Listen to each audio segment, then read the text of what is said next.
backdrop is the large timescales of climate change. So this is just a graph that I'll see a few times. This is going to help us, our guideline throughout the talk. So the graph is set up to show 65 million years ago, this is when the dinosaurs went extinct, up until present day being like 1950 before some of the more recent graphs that we'll show later.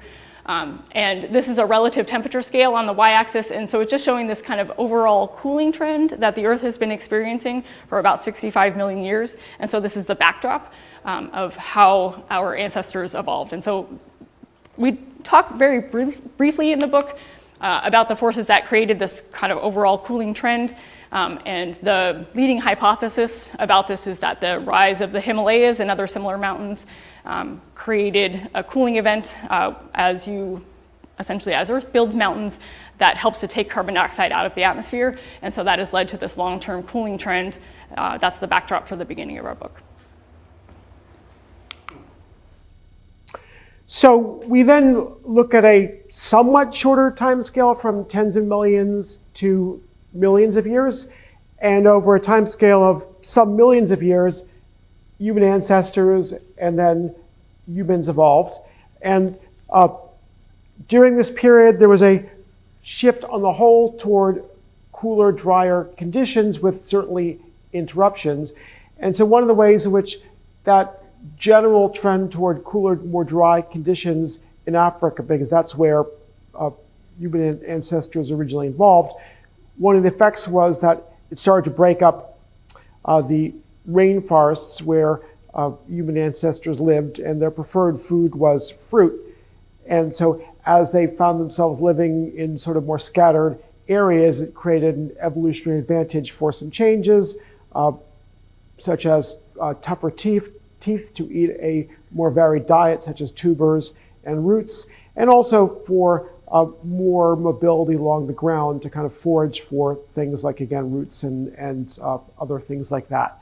So this is a picture of a chimpanzee, not actually of a human ancestor, right? But if you think, chimpanzees are extremely closely related to us, and their favorite food is fruit. And so this did cause some challenge or disruption for human ancestors, this shift toward a somewhat drier climate in Central Africa. So that's one way in which climate change actually influenced early evolution of human ancestors. And so as a general cooling, drying trend occurred, and I want to be clear, it doesn't mean that all of a sudden one day there was like a giant air conditioning effect over Africa. But nonetheless, parts of Africa became somewhat cooler and drier, and so this led to breakup of some of the edge of the rainforest, and then expansion of grasslands. And so in this era, human ancestors did derive some advantage for being able to move over a bigger area. So this created pressures that had the effect of contributing to ability to walk and run. For a long period of time, humans are actually quite good compared to some other animals at running for a long time. Scientists think that this helped humans to hunt animals on the savanna or the grasslands in Africa. And as humans ate more meat, that also seems to coincide with a larger brain. So you see a whole bunch of ways in which shifts in climate were factors in evolution of both human ancestors and early forms of humans related to modern humans.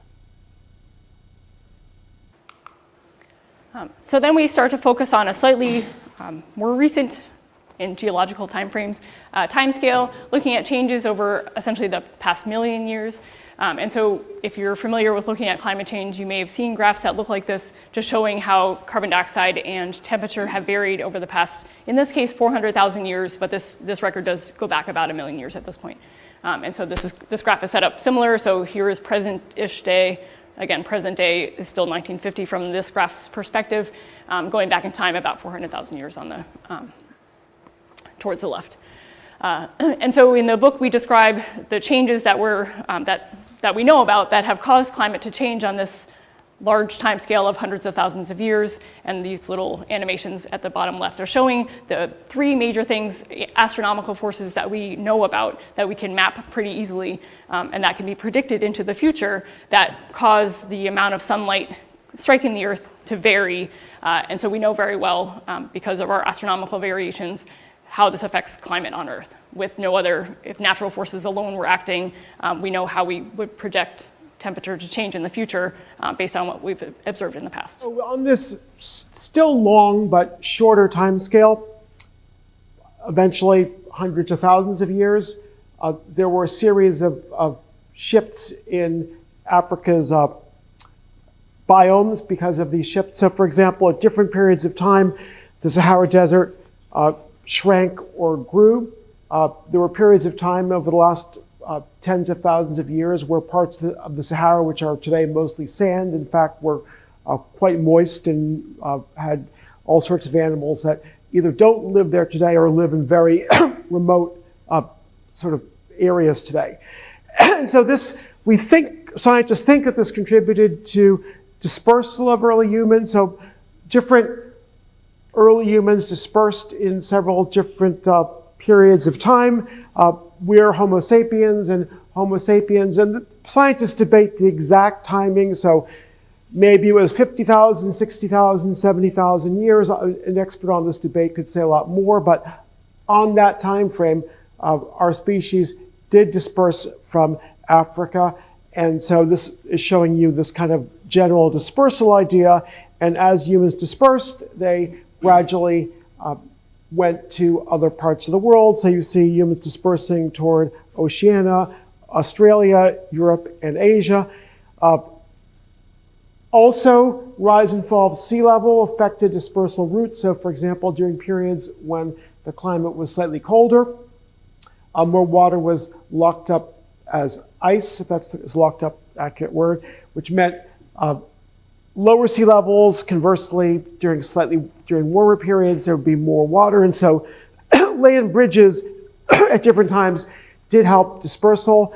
I don't think there was ever a land bridge all the way to Australia, but I believe that humans could get closer to us, got dispersed to closer to Australia is now at previous periods of time if you look down at this part of the map. So this map is just showing you dispersal of Homo sapiens out of Africa, and that process did show influence of climate fluctuations. So again, we're on this time scale. We're still before recorded history. So time scale, again, in this area is still 10, 20, 30, 40, 50, 60,000 years. There are no written records from this period of time. Oldest written records may be approximately 5,000 years old. Those, of course, only come from some places. So we have to reconstruct what was happening from other sources.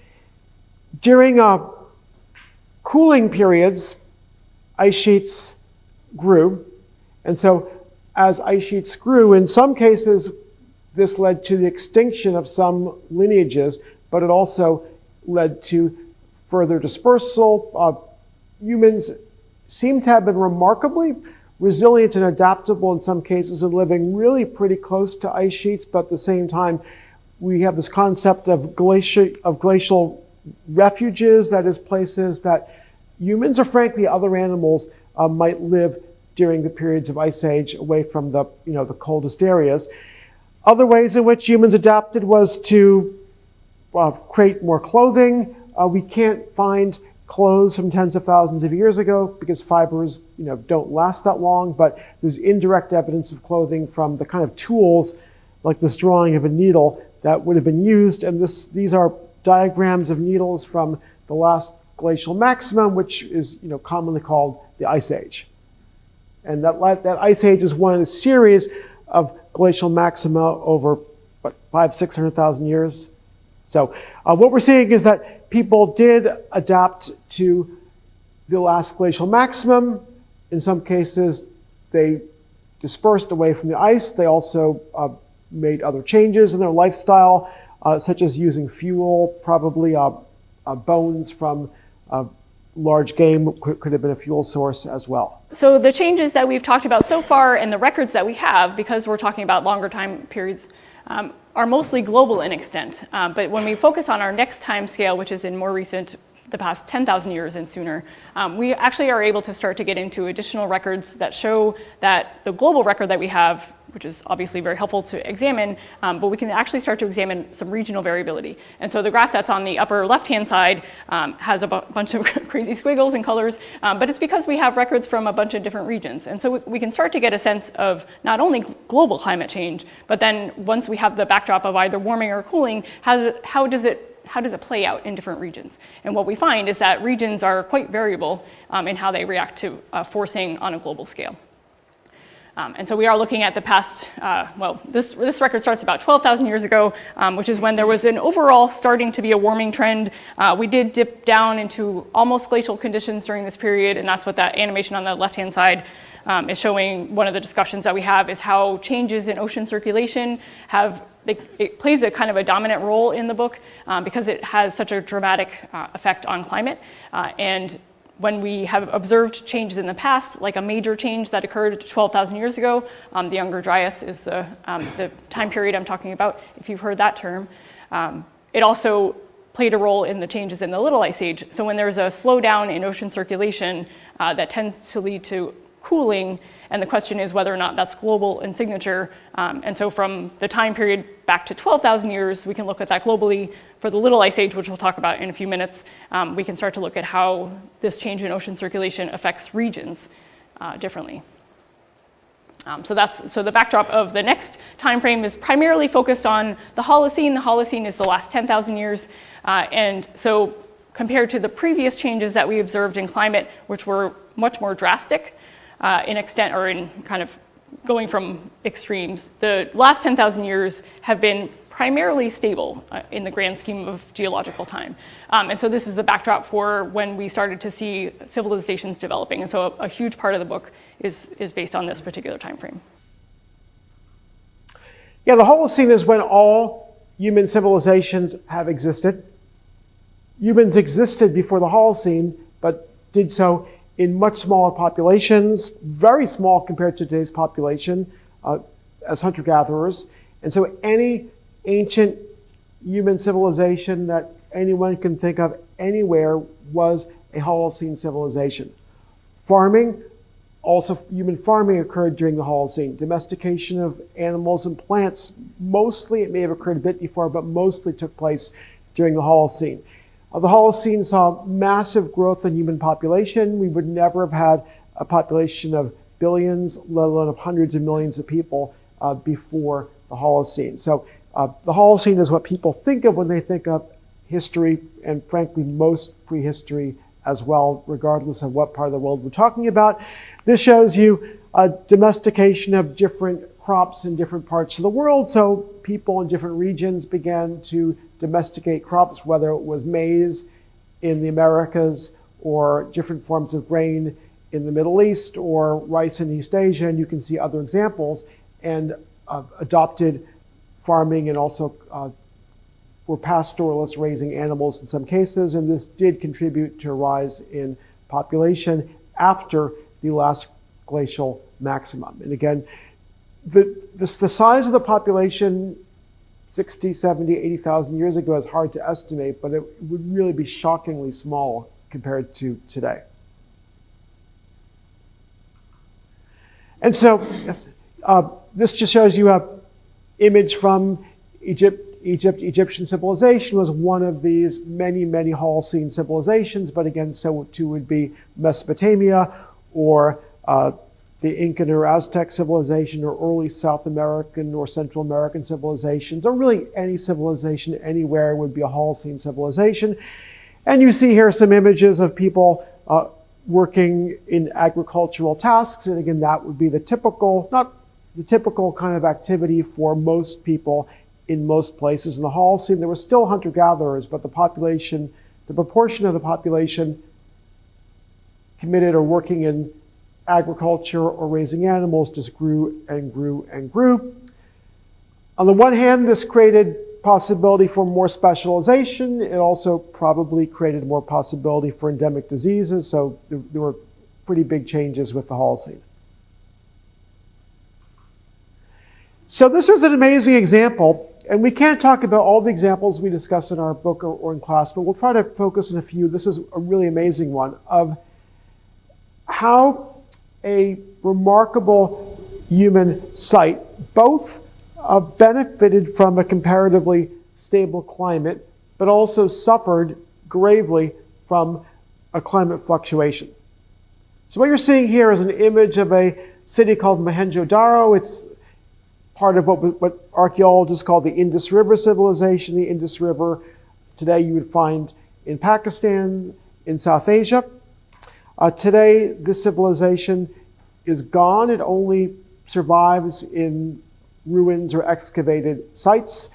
This is an aerial photo. Mohenjo-Daro existed from, I think, roughly 4,400 years ago until roughly 3,800 years ago, or historians sometimes use BC and sometimes BCE. It means the same thing, more or less, if we're dating things. So Mohenjo-Daro was sizable for its time, showed a high level of organization, high level of technological capacity, again, for its time.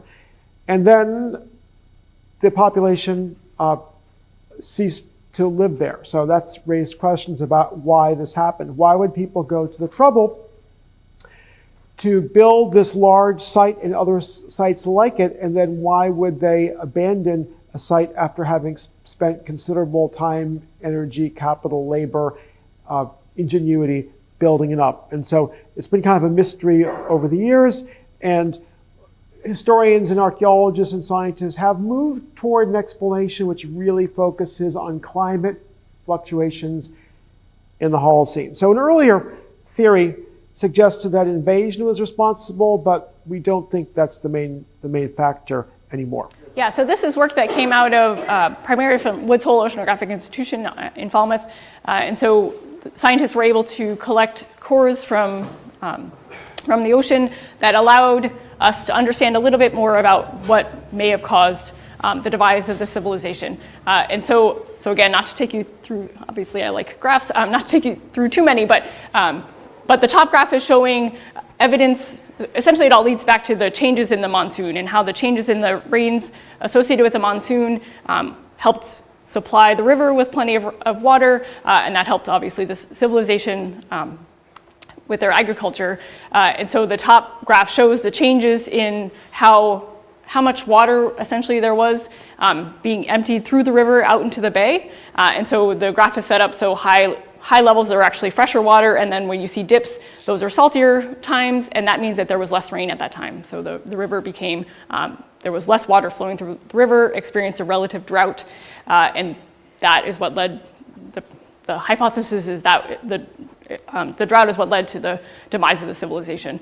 There's additional records that I won't spend tons of time talking about, but that comes from the evidence for what type of vegetation was growing at the time. That also, if you have vegetation that can thrive in wetter climates versus drier climates, it gives a sense as well. It paints the picture just like the salt levels do about how the climate shifted from one that was fed by plenty of monsoon rain to one that was experiencing drought conditions.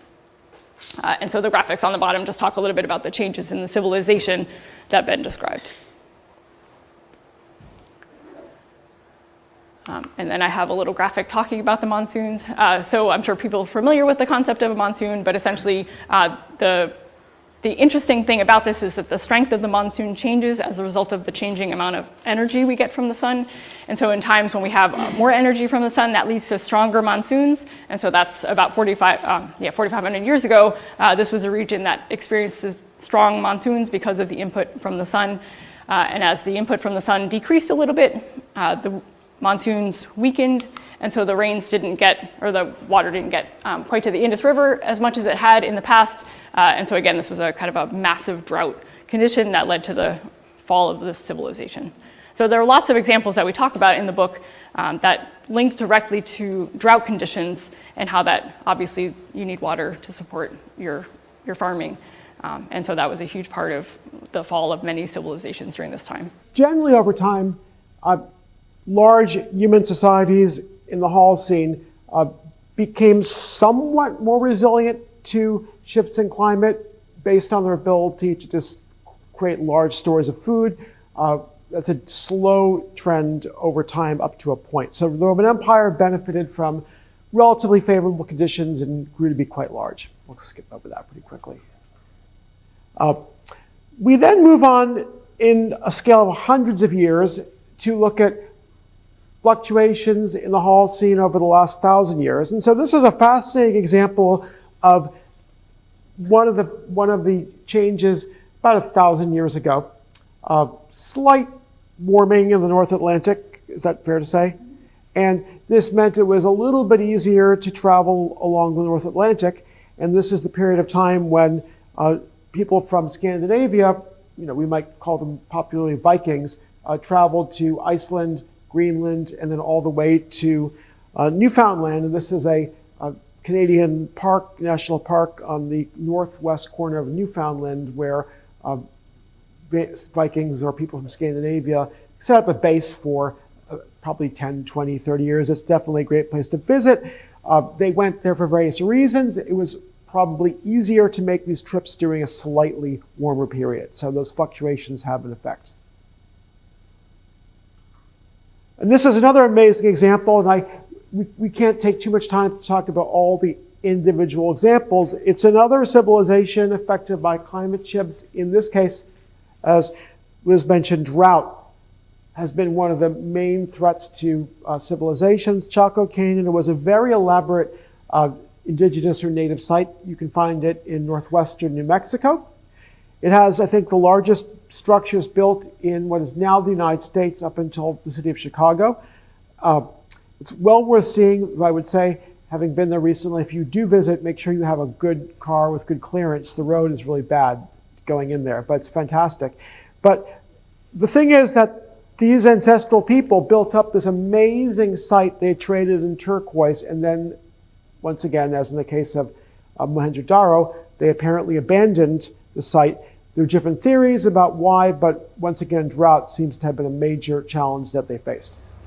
And on these types of timescales, so drought, again, is this common theme for the time period that we're talking about. And so I talked about how changes in the monsoon strength obviously can have an impact and cause drought.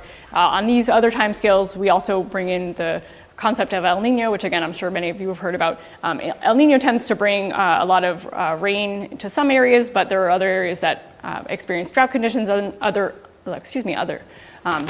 El Nino years. And so that because we are able from the climate perspective to see regional variations in temperature and precipitation, it allows us to understand a lot more about how El Nino conditions can affect climate and therefore civilizations.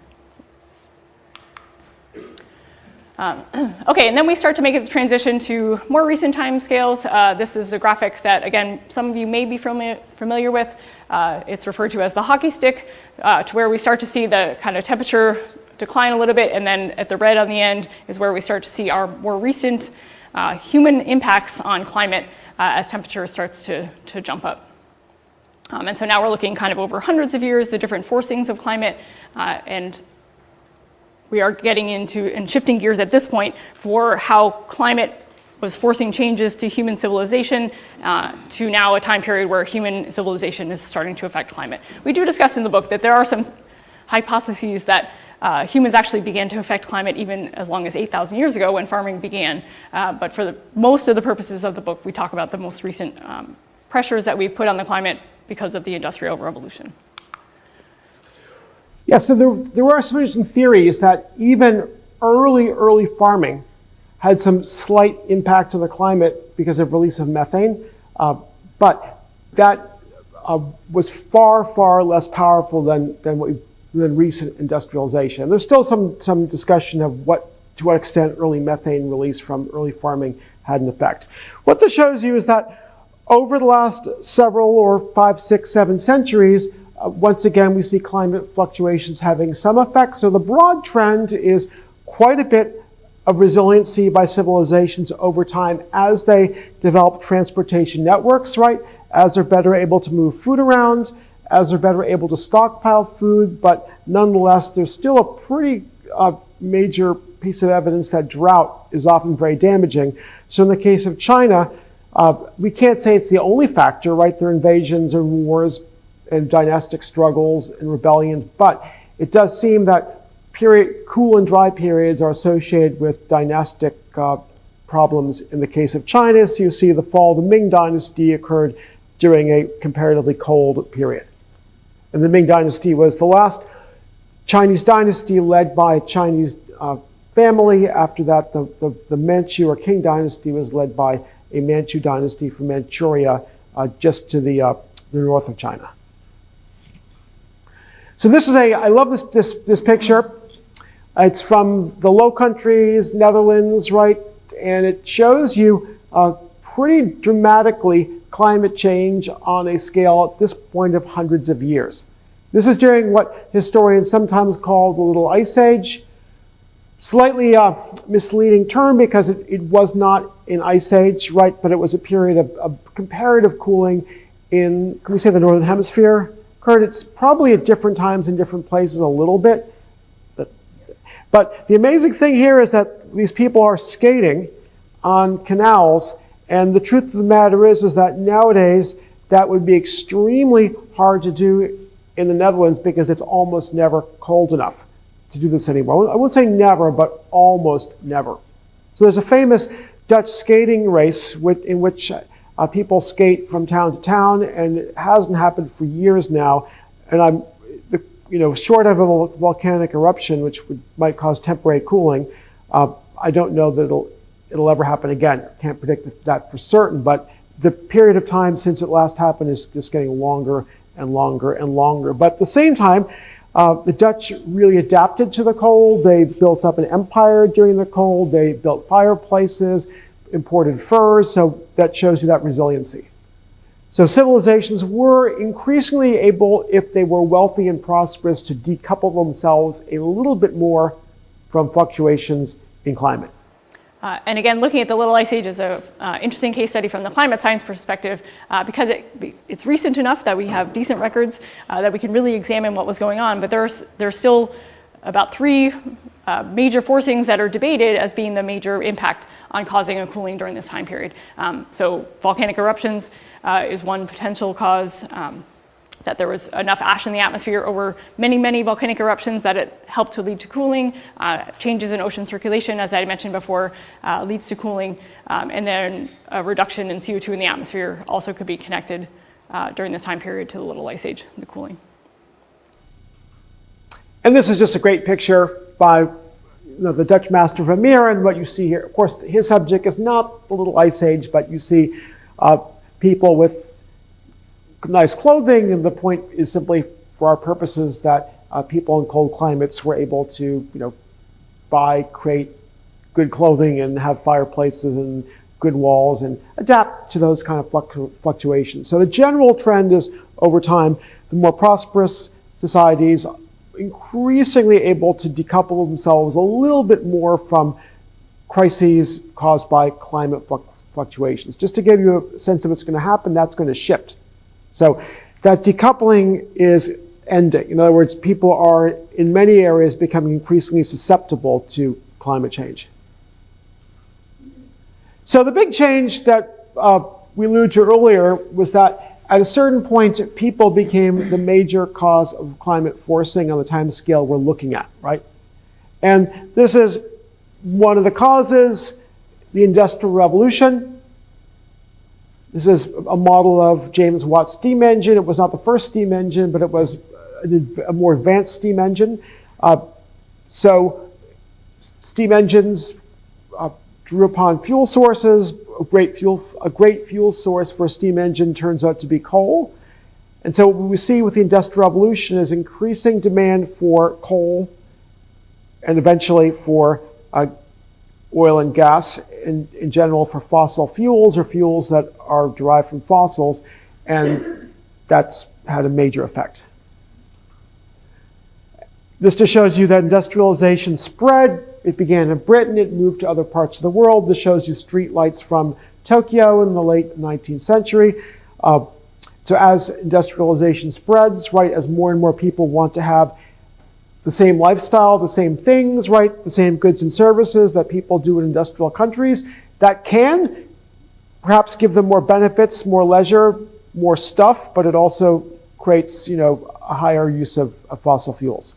Then we look at the more recent changes that we've seen in climate, and again, taking that shift from climate causing kind of a forcing on human civilization to one in which humans are now the major driver in climate change. And so back to my graphs.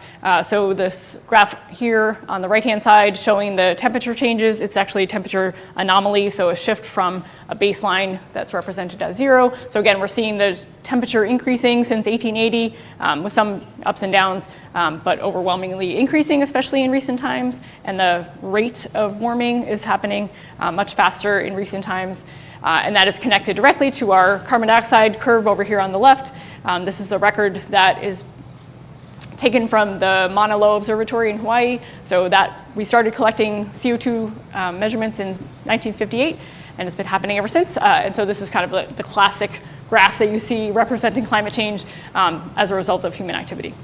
And the results are quite dramatic in many places. Reduced size of glaciers, as you see in this case from the Olympic National Park, and many, many other examples. It's funny, or not really funny, right? I mean, that there are people who will question this, but the evidence is everywhere. From longer growing seasons, later frosts, right? More frequent so-called nuisance flooding. In this case, you're seeing work in Miami Beach to put in anti-flood pumps because it's just such a common occurrence now that it'll just flood there over and over and over again. The climate has changed to the point that people are noticing this increasingly. One of my favorite trivia questions is the question of for how many months in a row the global average temperature has been higher than the 20th century norm. So any suggestions? So we can calculate the average global monthly temperature, and we can calculate the average temperature for that month for the 20th century. So for how many months in a row has the average global temperature been above average by that standard? Just a guess or two. What do you think? It is trivia, I admit, but it's still pretty striking. Any guesses? 50 months? Take maybe one more. 120? So it's actually 416. Wow. So it's pretty stunning. Now that doesn't mean that it's always warmer than average every single spot on Earth, right? Obviously there's a lot of places on Earth, and in any particular time one might be cold, but the average trend is still stunning. And here's another sign of what's going on. This is Lagos, Nigeria, with many, many cities, towns across the world are built close to the ocean. People like living close to the ocean, right? Makes sense, and yet that means that there's a tremendous amount of infrastructure, homes, dwellings at increasing risk. Other risks come from extremes of drought and precipitation. So we've seen both extremes of drought and precipitation. And this is a forest fire, very large, from Fort McMurray in Canada from a few years ago. Obviously, we can't say that one forest fire was caused by climate change. That said, scientists are now carrying out what they call attribution studies, in which they calculate how much more likely particular events are with climate change. And they're increasingly able to give percentages indicating how much more likely certain events are because of climate change. And we're finding that not all, but many droughts and flooding periods are associated with climate change. Scientists then come together and try to give best estimates on what we can expect in the future. And so this is a recent 2015, I think, report from the IPCC showing our projected levels of carbon dioxide in the atmosphere. And then from those, we can get a sense of what our temperature increase might be. The various colors represent different pathways, so making assumptions about if we were to switch to 100% renewable today, what would our pathway look like if we do nothing and continue on a carbon-intensive fuel source, what would that pathway look like? So again, you see kind of a variation, and then these are the estimates of carbon dioxide that give us a sense of what our temperature might look like. And so again, we have a variation based on those different inputs. So anything from at least 2.5 degrees Celsius, but in extreme cases, we are going to get incredibly warm. So sometimes 2 degrees doesn't sound like a whole lot, but it has caused dramatic changes in the past. It doesn't take too much temperature change to cause a big climate change. And so we have a lot of change to look forward to, or not. Again, one of the things that I think is important to emphasize is that when we look at global changes, those are fairly clear, but they don't always mean that everywhere is warming at the same pace. And so you can take the variations of global climate or global temperature increase and get a sense of which regions are going to warm up more than others. And so you're seeing kind of the two extremes on the top. You're seeing temperature expectations for different regions across the globe based on kind of a low carbon pathway on the left-hand side and a high carbon pathway on the right-hand side. In all cases, almost everywhere is getting warmer, but the polar regions, especially the Arctic, experiences the greatest warming under our models, under scientist models. And so that has a lot of concern because of the melting of ice that we've talked a little bit about, and that causes climate to change even further. The bottom panel shows expected changes in precipitation. So as we examine in the book, drought conditions can sometimes have a greater impact on civilization than temperature alone. And so it is really important to look at how precipitation changes, how they're expected to happen, and what regions are expected to change the most. And in this case, it's a little bit more complicated, but kind of the simple way of thinking about it is that areas that are already dry are predicted to get drier, and areas that already get plenty of rainfall are projected to get even more rainfall. And so extremes just become even more extreme under the scenarios that are the kind of our best understanding of these scenarios. And so so we kind of examine broad changes and then some of the potential impacts that come from those, which again, we could talk about forever, but I don't think we did any slides on those just to keep it at a normal time scale. So. Thank you very much.